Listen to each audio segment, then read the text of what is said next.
Alors ça, non, mais là c'est champagne bien sûr pour Esteban Ocon parce qu'il faut le dire, ce podium est extrêmement surprenant. Il est surprenant et même, c'est pas le podium en fait, c'est la globalité du week-end d'Alpine qui est très surprenant. Et c'est pas un fait de course. Ouais. C'est pas un podium sur un fait de course en fait. C'est vraiment un week-end qui s'est construit, une 3e place qui s'est bloquée. Voilà, c'est vraiment un très bon week-end construit, des très bonnes améliorations amenées. Là, avec le 4 à 5 améliorations, je sais plus, j'avais sorti la liste hier.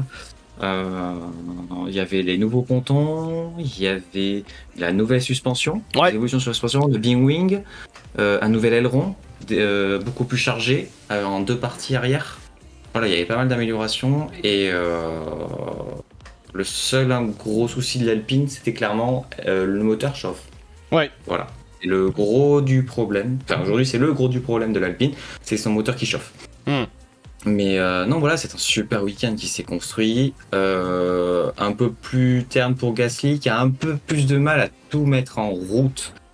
Il n'est pas totalement satisfait. Sa qualification, il n'arrivait pas à tout mettre bout à bout pour enchaîner les meilleurs chronos et voilà, extraire toute la performance de sa voiture. Mais voilà, c'est vraiment une construction sur tout le week-end. On a senti Alpine qui sentait bien. Esteban le disait, et je peux vous lire même, puisqu'on avait, j'avais FX, des alpinistes qui étaient dans le paddock chez Alpine. Ils le sentaient très très très bien. Vraiment, ils comprenaient la voiture, ils trouvaient que la voiture réagissait vachement bien sur ce circuit-là.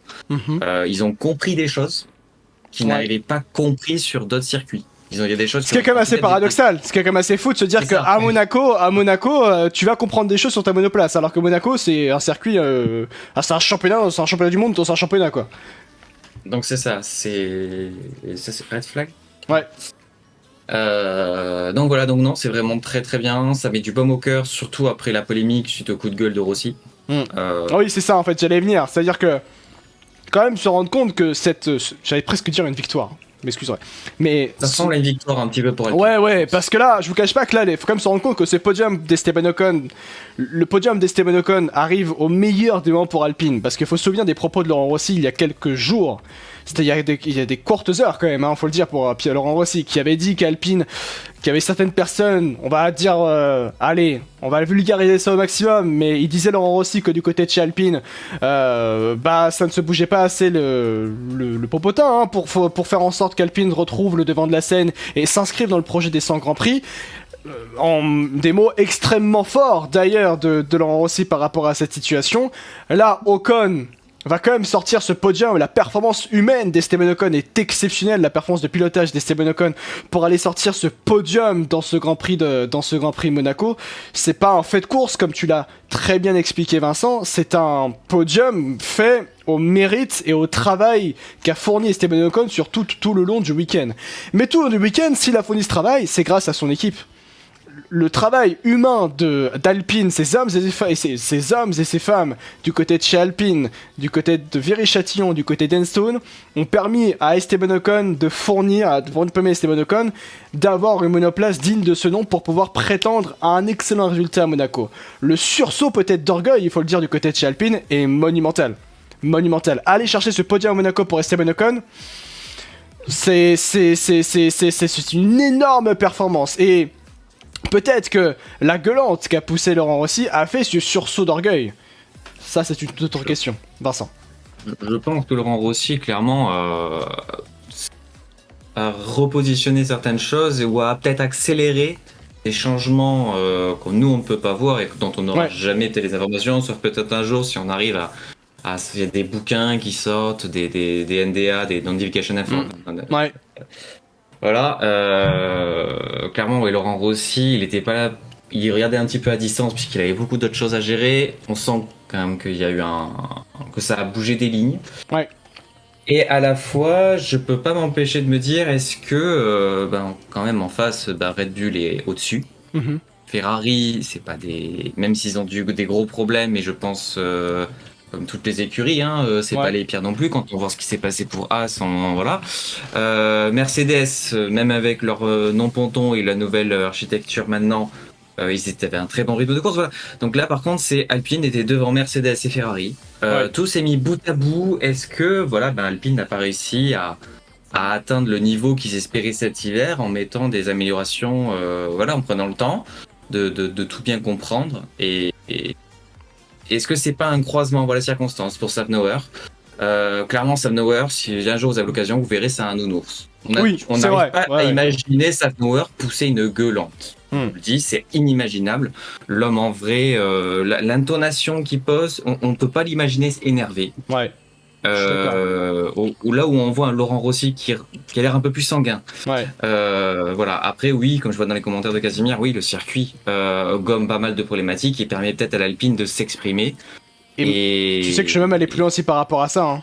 Ça montre le podium d'Esteban Ocon, la performance d'Esteban Ocon aussi en qualification montre que c'est l'un des meilleurs pilotes de la grille. Ah ben là, Esteban Ocon, clairement, il a quelque chose. Hein. Alors certes, son niveau, sa façon de conduire est un petit peu agressive, jugée par certains, mais rappelez-vous Verstappen, ce qu'on disait. Hein. Oui, bien sûr. Je dis pas qu'Ocon est un talent à Verstappen, attention, je m'emballe pas là-dessus, mais Ocon, quand il a une bonne voiture, quand tout s'aligne, ça fait des étincelles, et ça marche bien. Donc, on a quand même un fan d'Esteban Ocon dans le chat, dans le vocal, hein, Rosberg. Quand même, là, le podium qui sort, ça montre clairement qu'il est l'un des meilleurs pilotes de la grille. Moi, il m'a régalé, hein, franchement. En qualification, je me suis fait des films quand il a pris le meilleur chrono. J'ai dit oulala, Leclerc, mets-toi dans le mur, s'il te plaît, machin. Bon, voilà, 4e place, j'étais déjà refait. Mais pour en revenir du coup aussi sur la gueulante de Rossi, ce podium il arrive, j'ai envie de dire, au meilleur moment possible. Il y en a certains qui disaient que c'était un peu trop dur, la gueulante de Rossi, mais moi je suis amplement d'accord avec lui. À un moment donné, faut mettre les points sur les i. Le projet Renault Alpine, si on les écoute en 2020, ça jouait le titre, ça stagne. À un moment donné, là, le début de saison était décevant, faut pousser une gueulante, et puis au final, là, tu ramasses un podium et une P7 c'est magnifique, quoi. J'ai envie de dire, Esteban a fait un Grand Prix fantastique, un peu dommage pour Pierre qui a pas réussi forcément à aligner en qualif, mais sinon c'était satisfaisant aussi.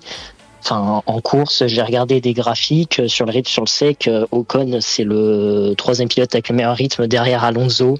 Et surtout, il tenait très très bien derrière lui les pilotes qui étaient derrière lui. Je pense notamment à Hamilton, je pense notamment aussi au Ferrari, à Sainz. Hein. Il a bien tenu sur Sainz aussi. Hein. Oui, c'est clair. Il a bien. Ouais. Ouais, il a bien géré la dégradation. Il a tenu Hamilton sous la pluie. Il a géré. Il a toujours géré l'écart entre 2-3 secondes. Et puis ce podium, il fait énormément de bien. C'est le dernier podium d'Alpine, c'est quand même 2021, à Alonso au Qatar. Donc, c'est vrai. Ça remonte quand même à 1 an et demi. Ça fait du bien, quoi. Et puis, maintenant, à voir la suite. Alpine était très bien ce week-end, mais bon, on est quand même sur un circuit, tout de même, Monaco, qui est très particulier. Est-ce que ce sera pareil à Barcelone? Ou alors, est-ce qu'à Barcelone, ça joue la 9e, 10e, 11e place? Ouais. Mais non, Esteban, moi, il m'a régalé, tout simplement. Et puis, j'étais le plus heureux au monde de la ligne. C'est clair. Je reviens par rapport à la performance d'Esteban Ocon dans la globalité du week-end, mais c'est vrai, et je réinsiste là-dessus, ce qu'a produit Esteban Ocon, le podium d'Esteban Ocon à Monaco montre clairement qu'il est l'un des meilleurs pilotes de la grille, par la performance qu'il a sortie. Qualification dans le week-end. La séance de qualification d'Esteban Ocon, où il fait un chrono exceptionnel, parce que en fait, ce que je veux dire par là, c'est qu'on est sur le circuit de Monaco. Le circuit de Monaco, c'est un circuit de pilotage, contrairement à d'autres tracés majoritairement dans la saison, où c'est des tracés au niveau de la puissance de la monoplace, au niveau de la performance de la monoplace. La performance qui sort en qualification d'Esteban Ocon est quand même mystique. On ne s'y attendait pas réellement à cette performance avec Alpine. Et là, ce qu'il a fourni, la manière dont il a piloté, la manière dont il a pris autant de risques durant la séance de qualification, c'est exceptionnel. Et par cette performance, il montre justement, ne serait-ce qu'en qualification, qu'il est l'un des meilleurs pilotes de la grille aujourd'hui en Formule 1. En course aussi également.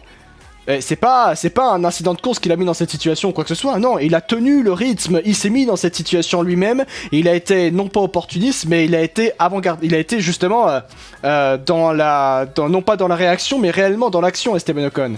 Il a été tout le temps dans l'action, tout le temps dans la prise de décision. Le fait de tenir sur Sainz, même si Sainz à un moment l'a touché, et pourtant derrière, il a quand même réussi à tenir sur Carlos Sainz malgré toute la pression, à être tout le temps posé à la radio en disant ouais il m'a attaqué, c'est pas grave, ok, qu'il fasse son bail, moi je reste toujours devant.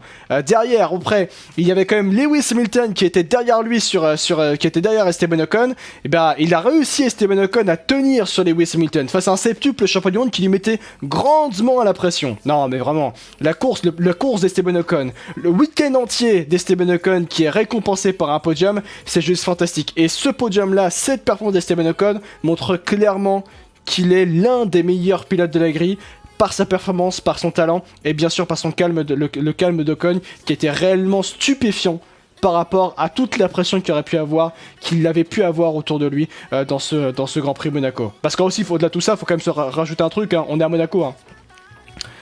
La pression sur les épaules quand tu vas aller mettre vraiment la pression que tu dois avoir quand tu dois te dire oh putain, je vais aller faire un podium à Monaco, mais c'est exceptionnel. Après, le truc, c'est que le Ocon qu'on a vu aujourd'hui, c'est le Ocon qui est le même depuis qu'il est chez Alpine.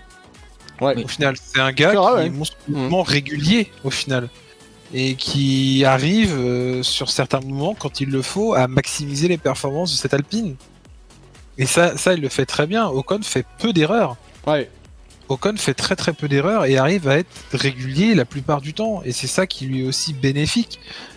C'est quelqu'un qui fait pas beaucoup de vagues, qui n'a pas non plus une hype de fou, à tort je trouve, parce que c'est quand même quelqu'un, tu vois, très gentil, de très talentueux, donc je pense qu'il quand même mériterait d'être un peu plus soutenu, un peu plus encouragé, mais malgré ça, tu vois, sur la piste, il fait son taf, et il le fait très bien, en fait, depuis qu'il est avec Alpine, ça se passe très très bien, et c'est sûr que, bah oui, t'as Monaco qui est arrivé là. Ouais.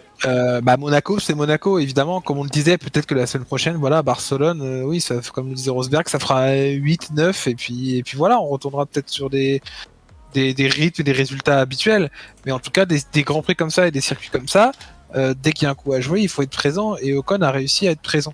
Et il a réussi, enfin, je trouve aussi, à lancer, en tout cas comptablement parlant, et j'espère aussi peut-être moralement, et que pour la suite de la saison, ça déroulera mieux, mais la saison d'Alpine, qui était quand même assez compliqué jusque-là, et au final, voilà, il y a des gros points qui sont ramenés à Enstone aujourd'hui, donc voilà, bravo Esteban, bravo Alpine. Ouais, c'est vrai. Et d'ailleurs, en comparaison directe, malheureusement, s'il y a des fans de Pierre Gasly dans la situation, du côté aujourd'hui de Pierre Gasly, malheureusement, Vincent, c'est une transition qui est assez dure parce que Pierre Gasly se montrait extrêmement mécontent, se montrait très frustré de la situation, voilà, disons-le clairement.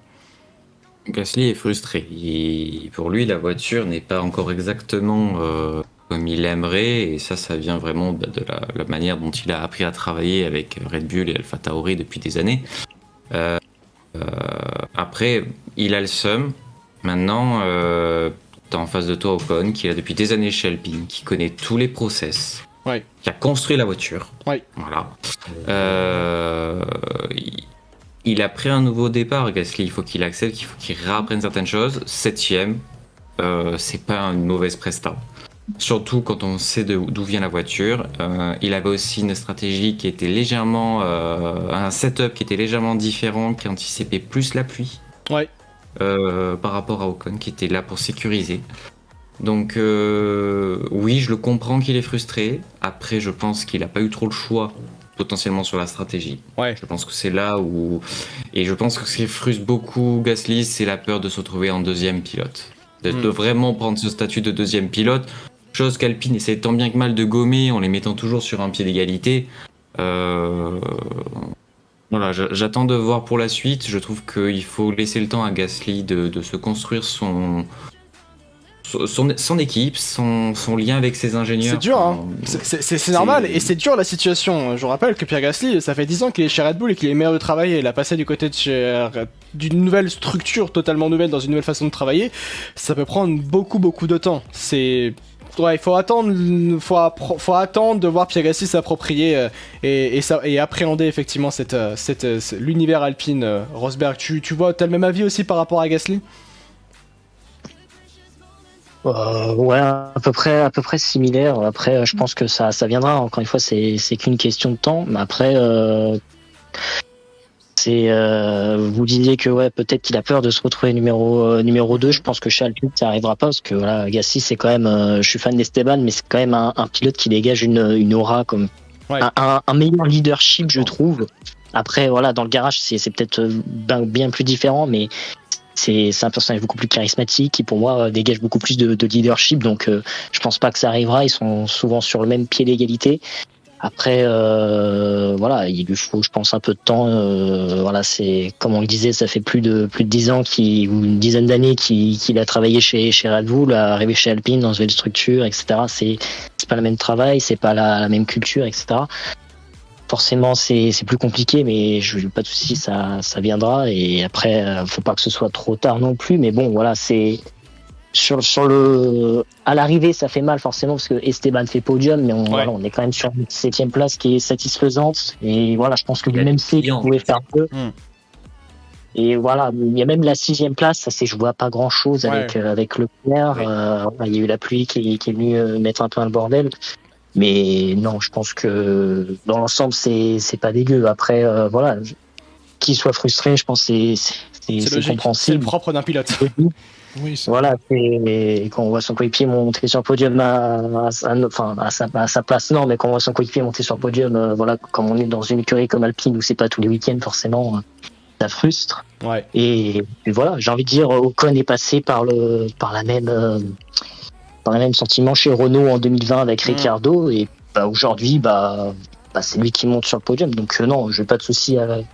Pierre, je pense qu'il en prendra des podiums. C'est qu'une question de temps, et puis ça viendra, quoi. Ouais, mais est-ce que le duo Alpine est fait pour durer, qu'ils joueront les victoires, ils joueront les victoires? C'est là toute qu'il n'y a pas la réponse à l'heure actuelle. Il n'y a pas la réponse à l'heure actuelle, Non, mais on a de quoi être positif, bien sûr.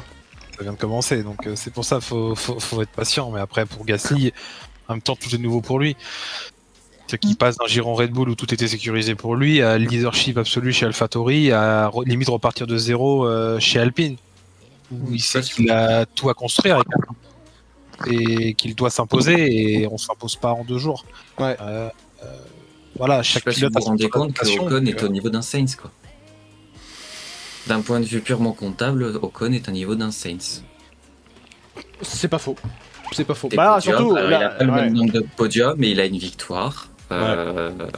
Peut-être que l'avenir d'Ocon ne sera pas toujours chez Alpine. Ah, ça, sache que. Ça, c'est- honnêtement, j'en suis persuadé. Je pense pas qu'Ocon restera toute sa carrière encore une fois chez Alpine. Il ira bien plus haut, à mon sens.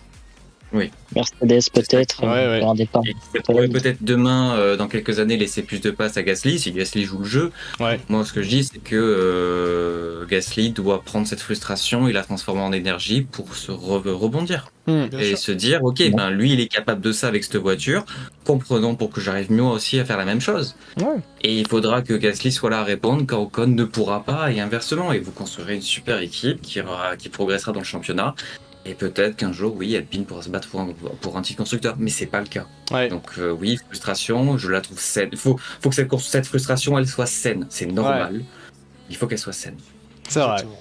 On verra en tout cas ce qui se passera, mais ce qui est sûr, c'est que à la fin de ce Grand Prix Monaco, la fierté de voir Esteban Ocon sur le podium avec Alpine, un podium avec un Français, c'était la première fois depuis Robert Kubica 2010 que Renault monte sur le podium effectivement du Grand Prix de Monaco. Maintenant c'est Alpine bien sûr, mais vous comprenez là où je veux en venir, et ça fait extrêmement plaisir de voir Esteban Ocon étant récompensé d'un podium à l'issue de ce Grand Prix Monaco au vu du travail qu'il a pu fournir depuis le début de ce week-end de Grand Prix avec Alpine dans la globalité.